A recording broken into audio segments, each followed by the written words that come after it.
In provincia di Agrigento a chiudere la campagna elettorale il presidente della regione Nello Musumeci e Giuseppe Conte.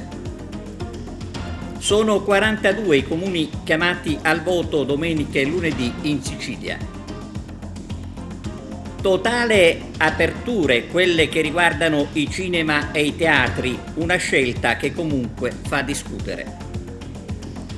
Ad Agrigento si recupera il tempo dopo 30 anni.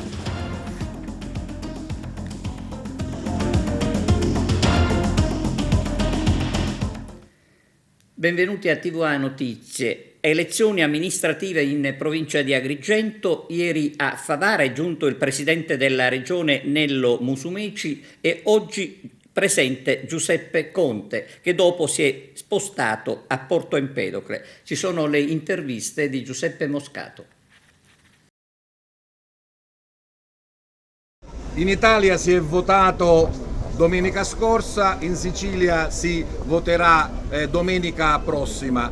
Elezioni amministrative naturalmente, ma possono essere da indicatore per un governo nazionale o anche per il suo governo regionale? No, io lo escludo. Le elezioni amministrative chiamano in causa componenti, fattori, variabili assolutamente non riscontrabili nelle elezioni regionali e nazionali. Certo è che c'è una carenza di classe dirigente. Io penso che fra qualche anno sarà difficile trovare un candidato sindaco, proprio perché non ci sono più i partiti, non ci sono più le scuole di partito, non c'è più il vivaio che deve preparare la classe dirigente del domani. Io spero che almeno in Sicilia la consultazione elettorale si possa svolgere nella massima serenità.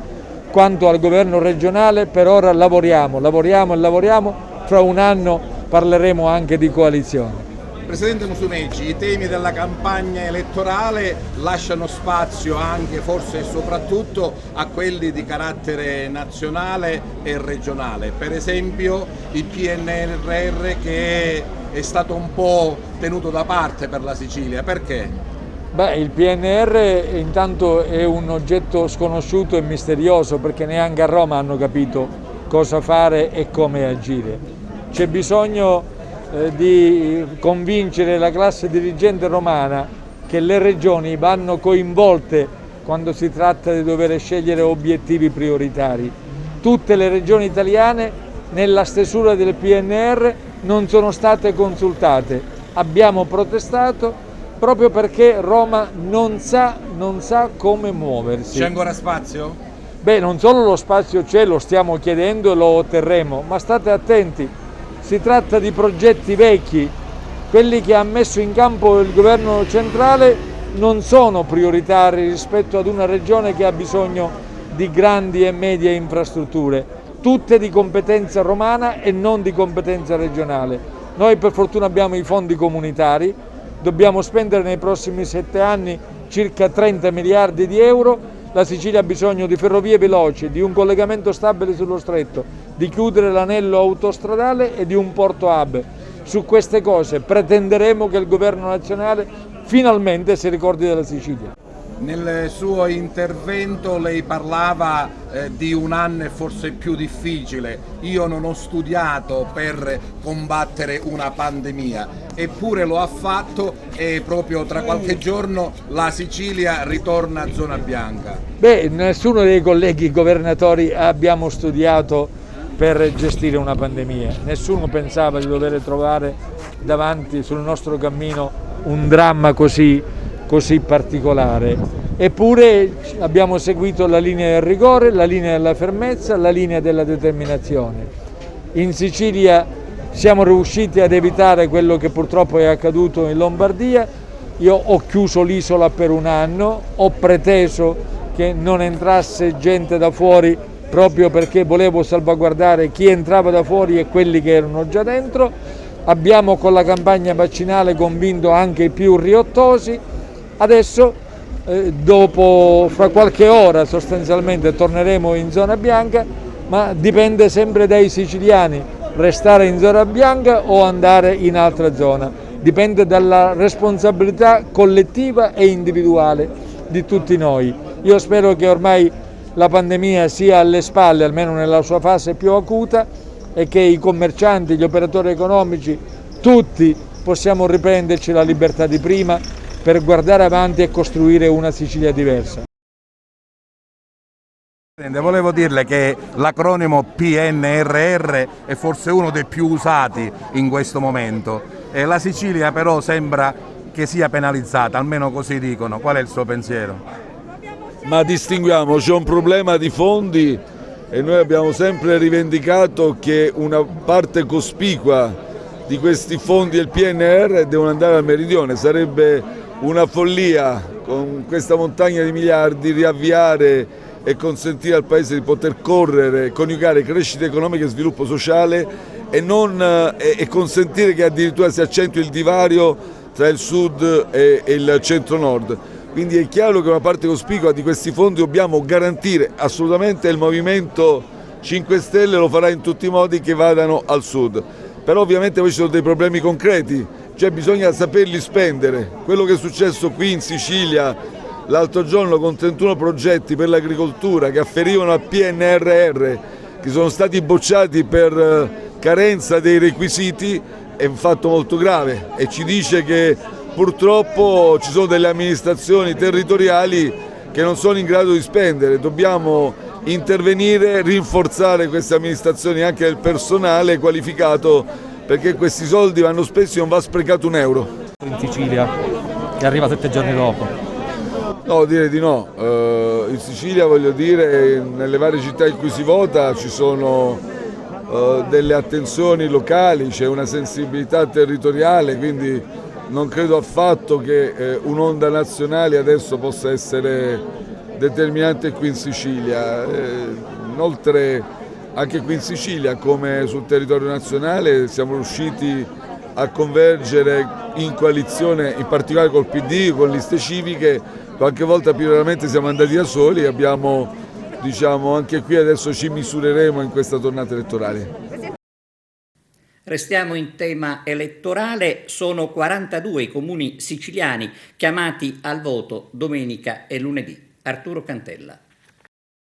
Sono 42 i comuni siciliani che il 10 e 11 ottobre voteranno per eleggere i propri sindaci per rinnovare i consigli comunali. I seggi saranno aperti domenica dalle 7 alle 22 e lunedì dalle 7 alle 14.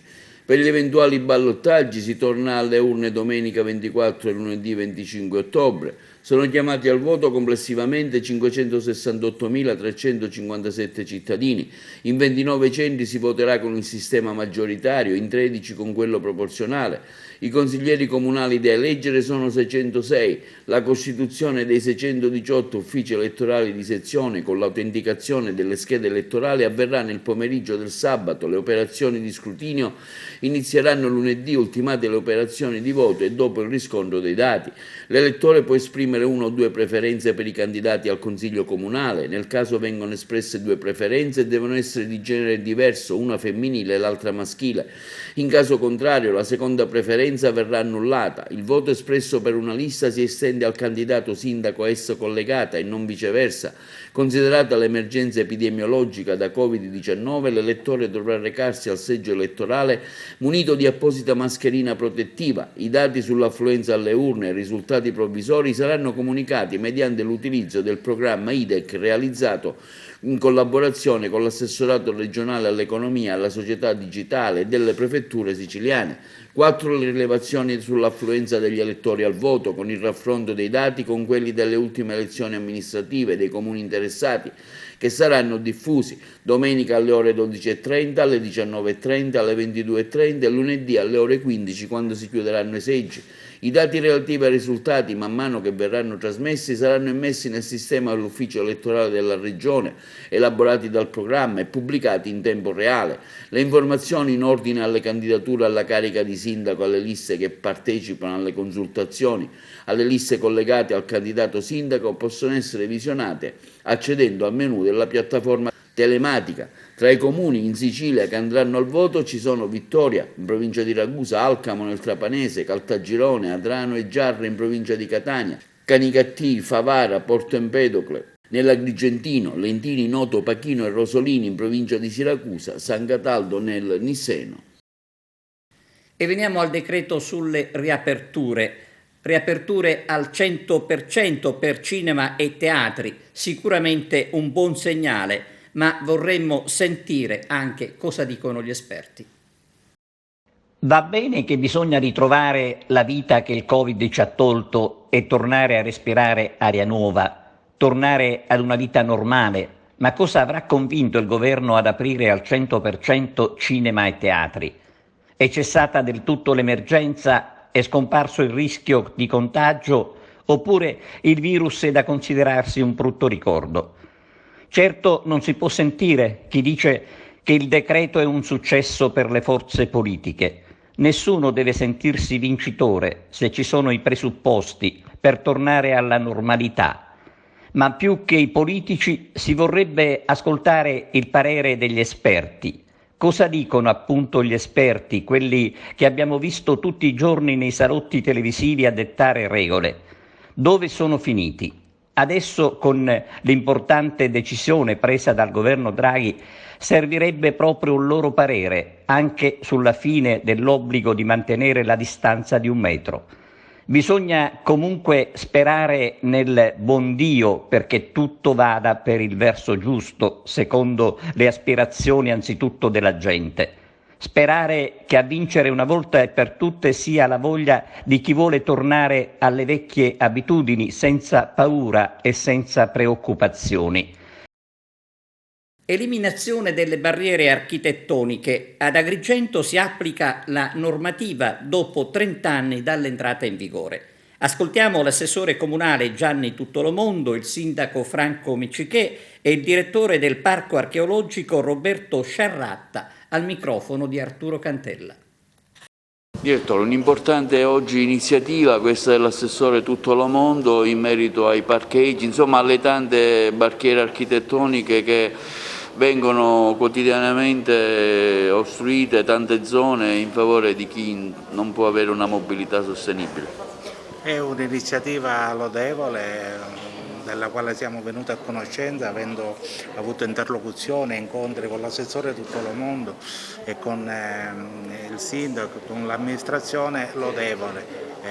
Certo a me piacerebbe un mondo dove queste cose vengano realizzate autonomamente, però ben venga il lavoro che è stato svolto dall'assessore Tuttolomondo che ha portato a questa deliberazione e questo piano per l'eliminazione delle barriere architettoniche, che sapete è un problema che noi abbiamo pure intrapreso per far sì che la valle avesse un'accessibilità totale e libera. Così questa iniziativa non può che essere da noi condivisa e sulla base di interlocuzione e rapporti che abbiamo avuto in un futuro non molto lontano ci porterà una convenzione con l'amministrazione comunale per far sì che una parte di questi lavori che individueremo con gli uffici tecnici del Comune e che poi avranno un sostegno compatibilmente con le risorse che il Parco può mettere in quest'anno, compatibilmente con questo il Parco si farà promotore delle iniziative che possono permettere questa eliminazione di barriere e possano a poco, a partire io penso dal salotto di Agrigento della Via Atenea, possono consentire una libera fruizione senza intoppo alcuno. Voi siete stati anche attenzionati dalla stampa nazionale per via di quello che ha fatto lei in questo settore? Sì, è un progetto che avevamo iniziato un paio di anni fa e nella pandemia lo abbiamo portato a termine, ne siamo felici e che stiamo cercando di spostare non solo alla Valle dei Templi ma in tutti i siti della cultura che gestiamo, a partire da Sambuca di Sicilia, a partire anche dal museo archeologico dove le abbiamo eliminate, e quindi le iniziative di questa linea progettuale non possono che essere condivise dal Parco e credo debbano essere condivise da tutti. Finalmente un'iniziativa molto valida, i 30 anni dalla legge delle barriere architettoniche, il Comune di Agrigento è stato un po' assente negli anni passati, ora grazie anche a una convenzione che faremo con con il parco archeologico. Ringrazio vivamente il direttore, l'architetto Roberto Sciarrata, che ha dato anche la disponibilità sia economica che anche materiale e di collaborazione progettuale. Siamo riusciti a mettere proprio sul sito del Comune la possibilità di fare segnalare con una scheda apposita da compilare le criticità che ci possono essere nella città. Naturalmente quindi potranno essere fatte dai cittadini, potranno essere fatte dai turisti, da chiunque abbia questo interesse, e quindi poi noi provvederemo con questo progetto, che mano a mano sarà un progetto dinamico, non statico. Apporteremo quindi le modifiche proprio per l'abbattimento delle barriere architettoniche, principalmente nel centro storico. Sì, ci vogliono anche fondi, quindi ecco perché stiamo stipulando questa convenzione col parco. Allora, intanto per Agrigento oggi è un momento importante, dopo 35 anni che andiamo ad approvare di iniziare le attività propedeutiche alla realizzazione del PEPA, che è il piano per l'abbattimento delle barriere architettoniche, che è un strumento molto importante che nel 1986 doveva essere già approvato. Quindi questo è un passo importante per la città. Senti, quali zone saranno interessate in particolare ad Agrigento? Lei ha fatto un interessante studio della materia. Ma le zone sono tutta la città, appunto. Ci sarà la mappatura delle barriere architettoniche che saranno inserite appunto che questo piano attraverso una piattaforma che è gratuita, che è la piattaforma Papotic, in cui la gente potrà segnalare le barriere architettoniche che saranno poi appunto portate nel piano. Ma il Comune è attrezzato per rispondere a queste segnalazioni, Assessore? E ci vogliono anche delle disponibilità economiche, no? L'economia purtroppo non ci permette di fare chissà che cosa. Abbiamo che la disponibilità del parco archeologico che ci davano anche in questo senso, che speriamo di poter dare finalmente risposte con dei finanziamenti che chiederò personalmente anche al Presidente Musumeci. C'è di tutto nella discarica a cielo aperto creata sulla strada tra Agrigento e Palma di Montechiaro. Si notano a bella vista mobili da cucina, divani, sanitari, pneumatici, un ammasso di plastica e tantissimo amianto. La denuncia arriva dall'associazione ambientalista Mare Amico.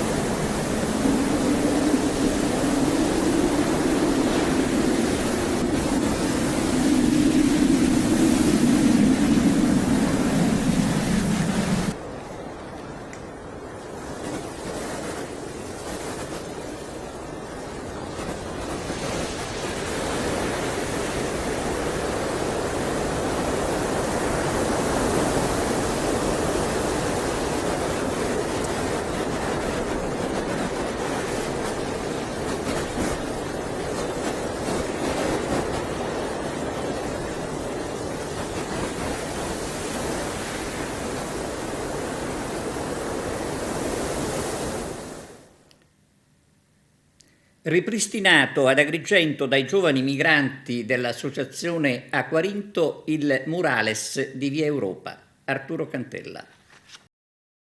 Il vecchio murales di Via Europa con la scritta "Tutti diversi, tutti uguali" che fa ben mostra di sé, è stato ridipinto rinfrescando la vernice che si andava sbiadendo, considerando il tempo che è trascorso da parte dei beneficiari, sai, ospiti della comunità Aquarinto di Agrigento. I ragazzi hanno effettuato la pitturazione grazie a nuove tecniche usate sotto la guida del maestro Gabriele Tuttolomondo, originario di Porto Empedocle, specializzando in arte e terapia a Roma.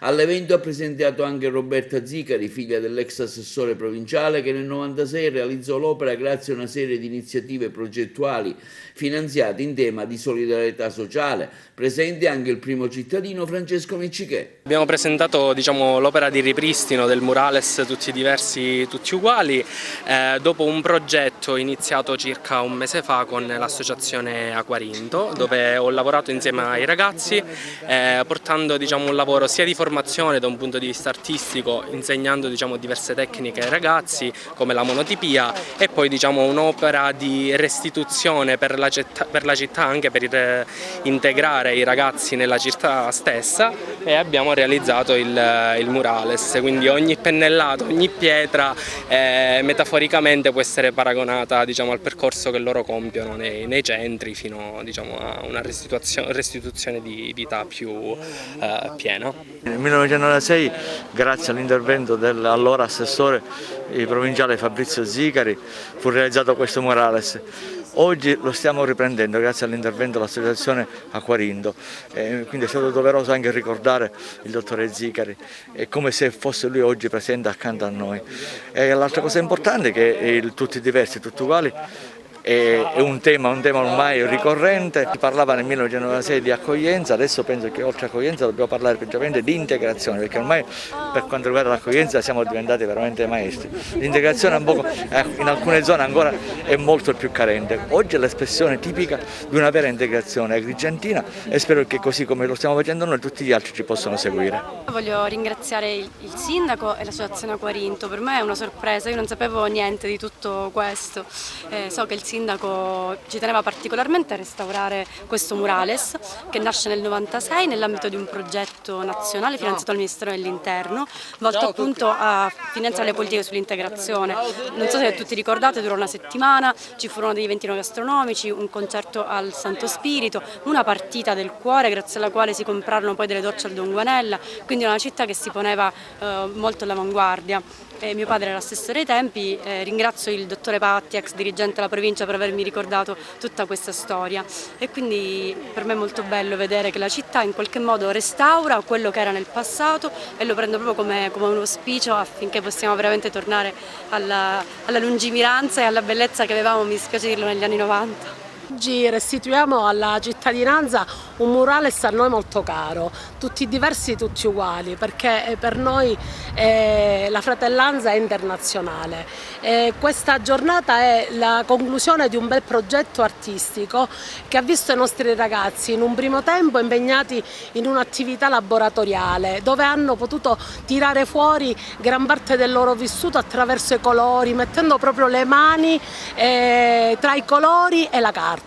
Il secondo momento ci ha visto impegnati nel ripristino di questo murales, sempre in accordo con l'amministrazione comunale, che ci ha richiesto proprio questo ripristino per dare alla cittadinanza di nuovo la visione di questo murales ben restaurato. Sì, a nome di Aquarinto ringraziamo il giovanissimo Gabriele Tuttolomondo, che ha saputo veramente tirare fuori dai nostri ragazzi il meglio, con poco, donando anche oltre alla sua arte l'amicizia ai nostri ragazzi, e questo non è poco, perché tra quasi coetanei si sono veramente capiti e sono entrati in empatia. Io mi chiamo Ahmed, vengo dal Chad. Mi piace disegnare perché con il calore possiamo dire che siamo tutti uguali. Io ringrazio tutti i funzionari nel centro e protezione del rifugiato. E ciao, io non posso parlare italiano tanti, ma che io parlo con me, posso parlare tanti con loro. Ciao, grazie a tutte le presenti qua. Grazie a voi. Sono Traoré Madou, vengo dal Mali ed è un piacere per me partecipare a questa attività. Mi piace disegnare tanto, perché questo disegnare è un messaggio per le persone che lo guardano, come ci vediamo e come vediamo lì, tutti diversi, tutti uguali. Alla fine vorrei ringraziare la mia comunità, si chiama Aquarinto. Io mi chiamo Tomenur, mi piace molto disegnare. Io ho scritto disegnare, mi piace molto disegnare. Mi piacciono i colori, quello che c'è dentro di me mi fa stare bene. Sono iniziati nel quartiere agrigentino di Fontanelle i lavori per l'abbellimento con piastrelle in ceramica del muro adiacente il parco giochi l'Isola dell'Allegria, in via Alessio Di Giovanni. Al lavoro i giovani docenti dell'Accademia Michelangelo di Agrigento, Dario Lamendola e Alfonso Rizzo. Borsa di studio intitolata al dottor Simone Cimino ad uno studente del liceo Leonardo di Agrigento, Arturo Cantella. Una borsa di studio intitolata al dottor Simone Cimino, prematuramente scomparso all'età di 59 anni, è stata consegnata a un alunno del liceo Leonardo di Agrigento, Samuele Simone, della classe quinta C. La cerimonia si è svolta presso l'ufficio di presidenza del liceo Leonardo, diretto dalla dirigente scolastica Patrizia Pilato, con la presenza anche dei genitori dell'alunno e del consiglio di classe, in videoconferenza anche lo stesso destinatario che in atto studia presso la Bocconi di Milano. La borsa di studio in memoria di Simone Cimino è stata istituita per sua volontà da un gruppo di collaboratori e amici dello stesso scomparso prematuramente per via di una grave malattia e in sua memoria viene così istituita a favore di studenti meritevoli che intendono intraprendere studi economici aziendali presso le università italiane ed estere che si sono distinti nel precedente anno scolastico, che hanno frequentato ovviamente il liceo Leonardo. Oggi abbiamo consegnato ai genitori di Samuele Simone, un alunno che si è diplomato quest'anno con il massimo dei voti e la lode, la prima borsa di studio istituita in memoria del dottor Simone Cimino. Il dottor Simone Cimino è stato un alunno del liceo Leonardo, un brillante alunno del liceo Leonardo che ha seguito gli studi di carattere economico aziendale e che è stato un manager affermato che nella sua vita ha promosso e valorizzato i giovani talenti che hanno avuto la fortuna di incontrarlo. Per questo alcuni di loro, unitamente ai familiari e ad amici personali del dottore Cimino, hanno voluto promuovere questa prima borsa di studio da destinare a un alunno del liceo Leonardo e di questo siamo estremamente onorati. La borsa di studio è dell'importo di 10.000 euro ed è stata assegnata tenendo conto di una serie di requisiti che vanno naturalmente dalla condizione economica al profitto, all'indirizzo di studi seguito dal ragazzo. Infatti il nostro alunno si è iscritto in una delle più prestigiose università italiane a indirizzo economico aziendale, ma anche sulla personalità dell'alunno. Quindi questa sera siamo particolarmente orgogliosi di consegnare questo mandato di 10.000 euro alla famiglia di Samuele, che già si trova a Milano, ovviamente con l'auspicio di poterlo incontrare nei mesi prossimi per festeggiare un po' tutti insieme. Dunque, borsa di studio dottor Simone Cimino, conferita a Samuele Simone, classe quinta C, per l'eccellenza conseguita nel profitto, per la spiccata sensibilità critica mostrata verso le tematiche attinenti allo scenario economico internazionale,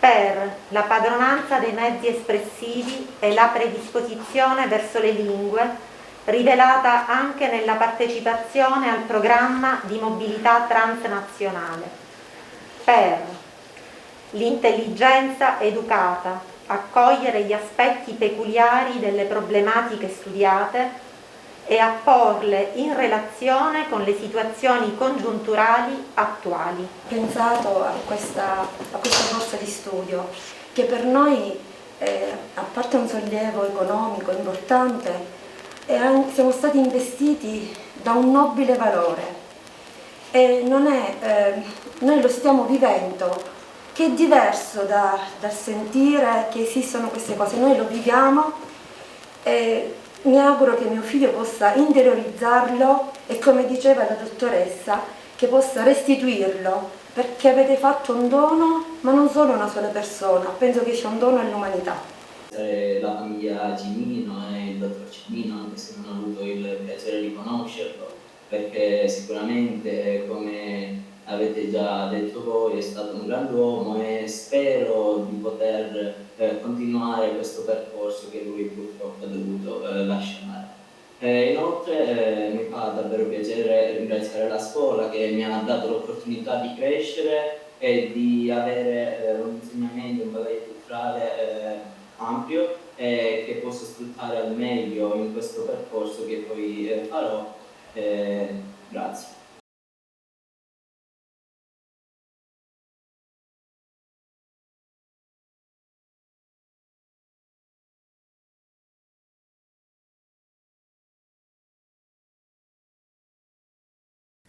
Messina è maglia nera per quanto riguarda i vaccini. Parla il presidente della Commissione Sanità del Comune, Giovanni Scavello. La provincia di Messina è l'ultima provincia della regione Sicilia, che è l'ultima regione d'Italia per dato di vaccinati.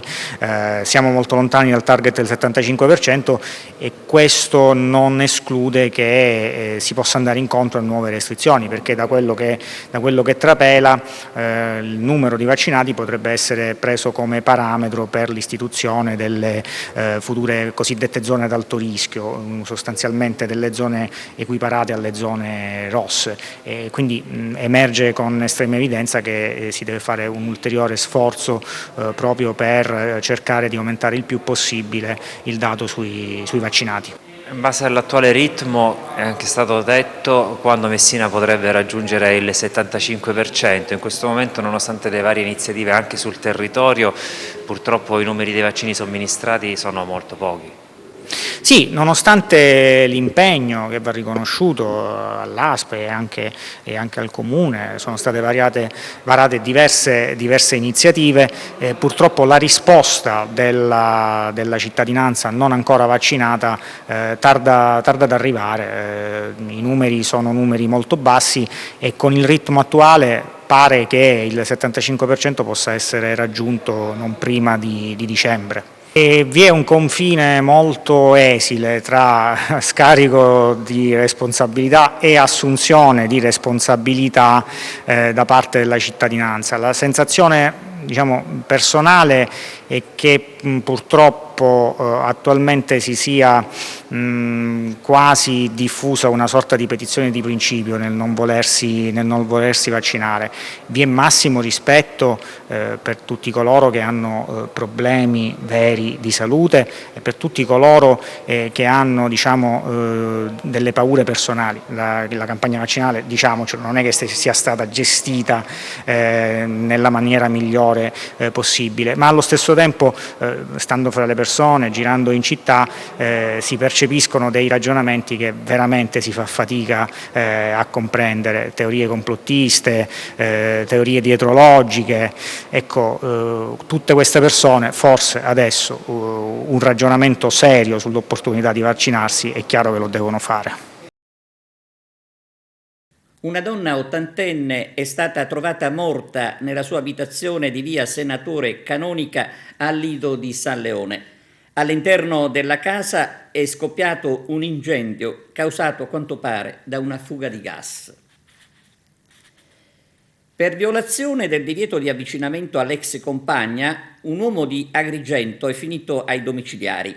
Ad eseguire l'ordinanza della Corte d'Appello di Palermo sono stati i carabinieri del villaggio Mosè.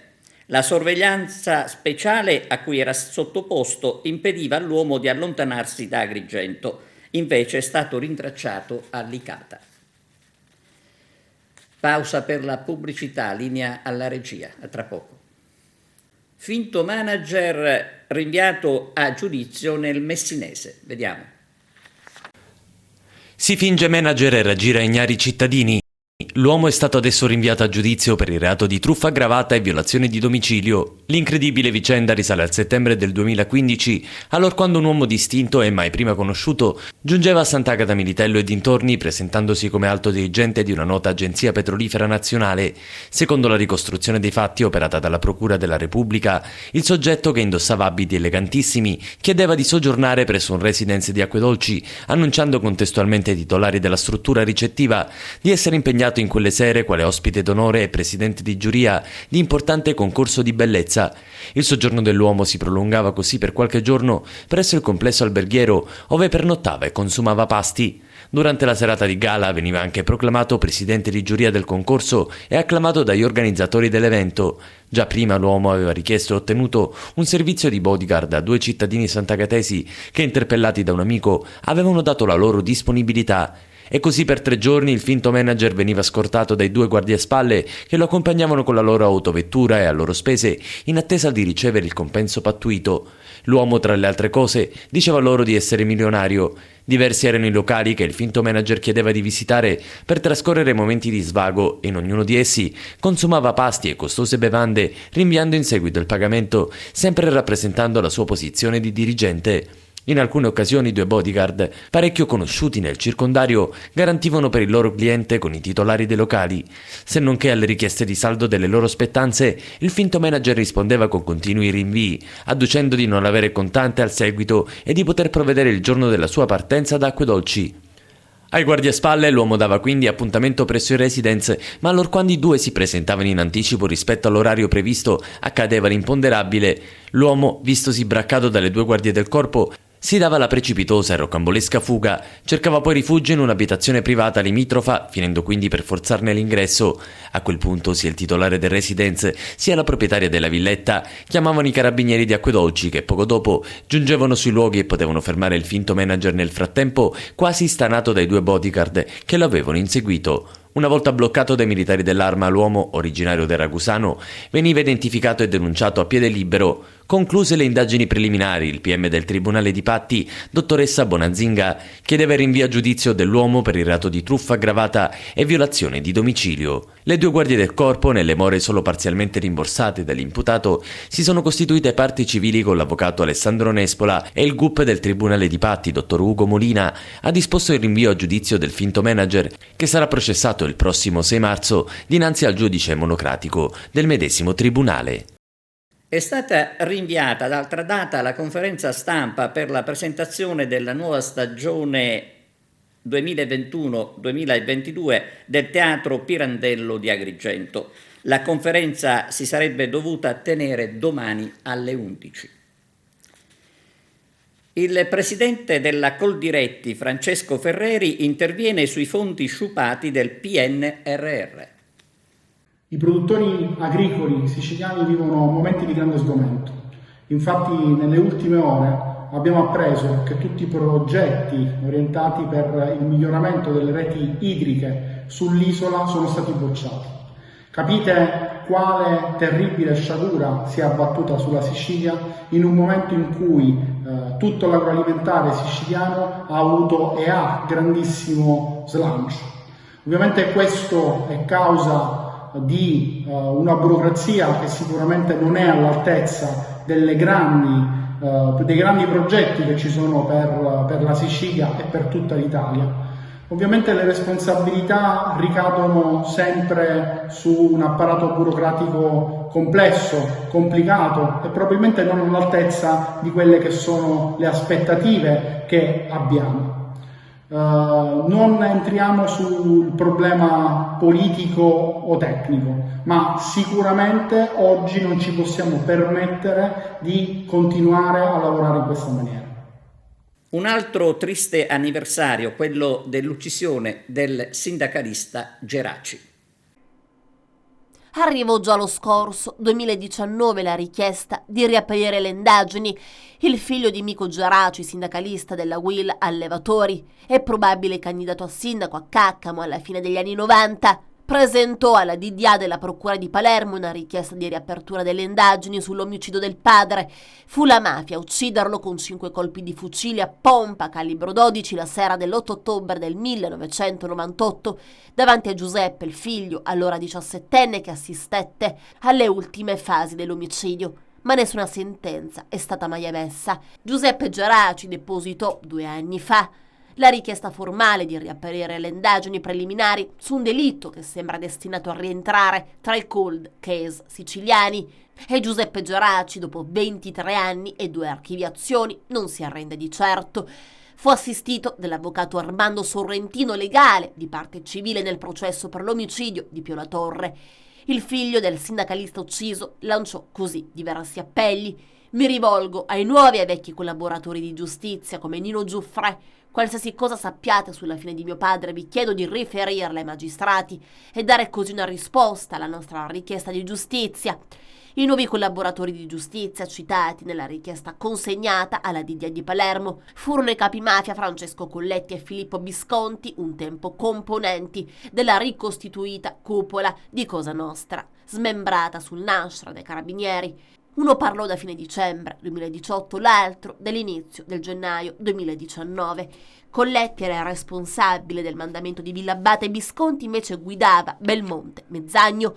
Pochi mesi prima dell'omicidio Geraci si era scagliato contro la mafia e contro il nuovo piano regolatore che secondo lui tutelava alcuni interessi sporchi. Era anche sostenuto da alcuni assessori e consiglieri comunali per la sua candidatura a sindaco. Questo quadro di impegno antimafia si è arricchito in occasione di una manifestazione pubblica a Caccamo nel luglio 1998, nella quale Mico Geraci denunciò a viso aperto la pervasiva presenza della mafia in quella realtà e il condizionamento da questa esercitato sulle attività del comune. L'omicidio fu una ritorsione per le pubbliche denunce delle infiltrazioni mafiose coraggiosamente fatte da Geraci. Così scrisse nel suo decreto di archiviazione il GIP Alfredo Montalto nel 2001, la cui attività politica, caratterizzata in quel momento anche dall'intendimento di concorrere alla carica di sindaco, peraltro poteva far insorgere ulteriori timori nell'organizzazione mafiosa operante in quel territorio e in coloro che all'interno di pubbliche istituzioni e uffici consentivano a questa di infiltrarsi, di controllare e indirizzare attività a proprio vantaggio. Devo ammettere che unitamente a mia madre, a mio fratello Giovanni e mia sorella Francesca, non essendo stata raggiunta alcuna verità processuale su moventi, mandanti ed esecutori dell'assassinio di mio padre, la mia ansia di verità e di giustizia è rimasta e rimane delusa e frustrata. Scrisse così nel documento Giuseppe Geraci e chiese anche di effettuare nuovi esami scientifici ed utilizzare le nuove tecniche investigative.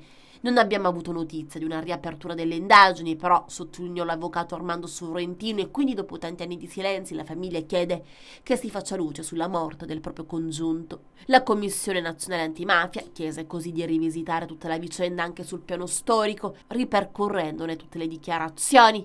Prima di morire Geraci era sereno, ottimista. A Caccamo la mafia non uccide più, diceva. Poi una sera di ottobre, mentre stava rientrando a casa, poco dopo le 20:30, sentì la presenza di quell'auto che lo marcava stretto, una Fiat Uno, della quale scese l'uomo che gli scaricò addosso 5 colpi di fucile a canne mozze. Geraci cadde a terra in un lago di sangue, si rialzò a fatica, poi ricadde di nuovo mentre, richiamato dai colpi di fucile, il figlio Giovanni si affacciava alla finestra. Disperato, Giovanni tentò invano di neutralizzare il killer lanciandogli contro il vaso di una pianta. Siamo alla pagina sportiva, presentata la prima partita della SEA Paragona in vista della trasferta a Olbia. Tonino Butera. Presidente Di Giacomo, inizia un'avventura, l'Aragona che ritorna in A2, già è una bella cosa per la provincia. Sì, sicuramente è una bella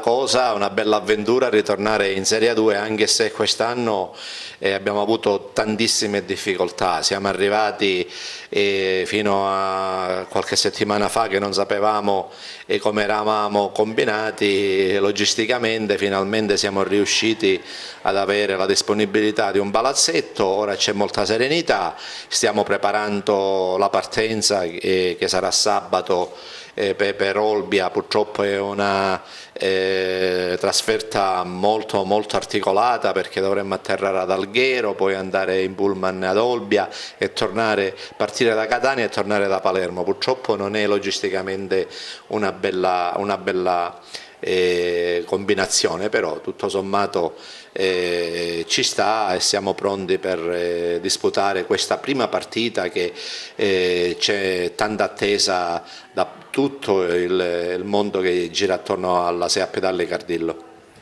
Nino, dove potranno seguire gli sportivi aragonesi e agrigentini queste partite? Le partite possono seguirsi in diretta streaming su YouTube, su Volleyball World, basta scaricare gratuitamente, e su LCN 92 Televideo Agrigento. Quindi c'è tanta disponibilità da parte della direzione della TV Agrigento, che io ringrazio per averci dato la possibilità di far vedere in Sicilia su una TV anche le nostre partite. Inoltre, come dicevo, in diretta streaming su Volleyball World. Gli sponsor li abbiamo conosciuti alla presentazione, abbiamo delle novità su questo o meno? Ma guarda, ci sono tante novità, perché abbiamo sempre gli sponsor storici, SEAP Dallicardillo o Sicil Petroli, Rio Boom Boom, che quest'anno fa 19 anni di abbinamento del suo marchio, del suo brand alla pallavolo di Aragona, la Mediterranea Serramenti, che quest'anno diventa sponsor di maglia, mentre come sponsor di pantaloncino abbiamo una nuova azienda che è la Gerdan, e poi Dulcis in Vundo abbiamo un accordo di sponsorizzazione con l'Ecogreen di Milano, che è un'azienda che si occupa di energia, che sarà anch'essa sponsor di maglie. Poi c'è una altra novità che la renderemo nota la prossima settimana in occasione della prima partita in casa, dove Marcello Giavarini, che si è avvicinato alla nostra società, ci dirà ecco quale iniziativa sta intraprendendo per la pallavolo di Aragona. Serena Moneta finalmente si riparte dalla 2, la prima trasferta ad Olbia. Come state preparando questo debutto? Ma come ci stiamo allenando bene, come abbiamo fatto in tutte queste settimane, e in questi giorni abbiamo visto la nostra avversaria e niente, abbiamo gli ultimi 2 giorni per finire di preparare al meglio la partita. Abbiamo visto che si tratta la nostra di una squadra molto giovane. Come si stanno integrando queste ragazze? Penso che siano di grande valore. Sono ragazze giovani di grande valore, come hai detto tu, e si sono integrate da subito bene e stanno dando il massimo per migliorare sempre di più nel corso delle settimane, e l'esperienza che il campo gli darà gli permetterà un'ulteriore crescita. Il terzo anno ad Aragona, non ti dico come ti trovi perché lo so che ti trovi benissimo, come con le altre ragazze come si lega? Ma io con le altre ho legato fin da subito, magari all'inizio le piccole hanno sempre un po' di paura, di timore di me, perché mi dicono che ho un viso un po' cupo, però poi conoscendomi anche loro, niente, ci troviamo tutte bene fortunatamente e lavoriamo anche bene in palestra, e penso che dalle prime amichevoli si è visto comunque il miglioramento che c'è stato dall'inizio fino ad ora. Cosa potete promettere ai tifosi per questo debutto? Darete sicuramente il massimo. Io, come ho detto, promettiamo sicuramente di far divertire. La cosa importante secondo me è divertirci noi e far divertire di conseguenza voi. E promettiamo di dare il massimo per portare a casa l'obiettivo che Nino ci ha dato fin dall'inizio, e io non mi fermerei a quello, sperando appunto di riuscire ad andare sempre più in alto. Abbiamo concluso, grazie per la vostra attenzione e arrivederci.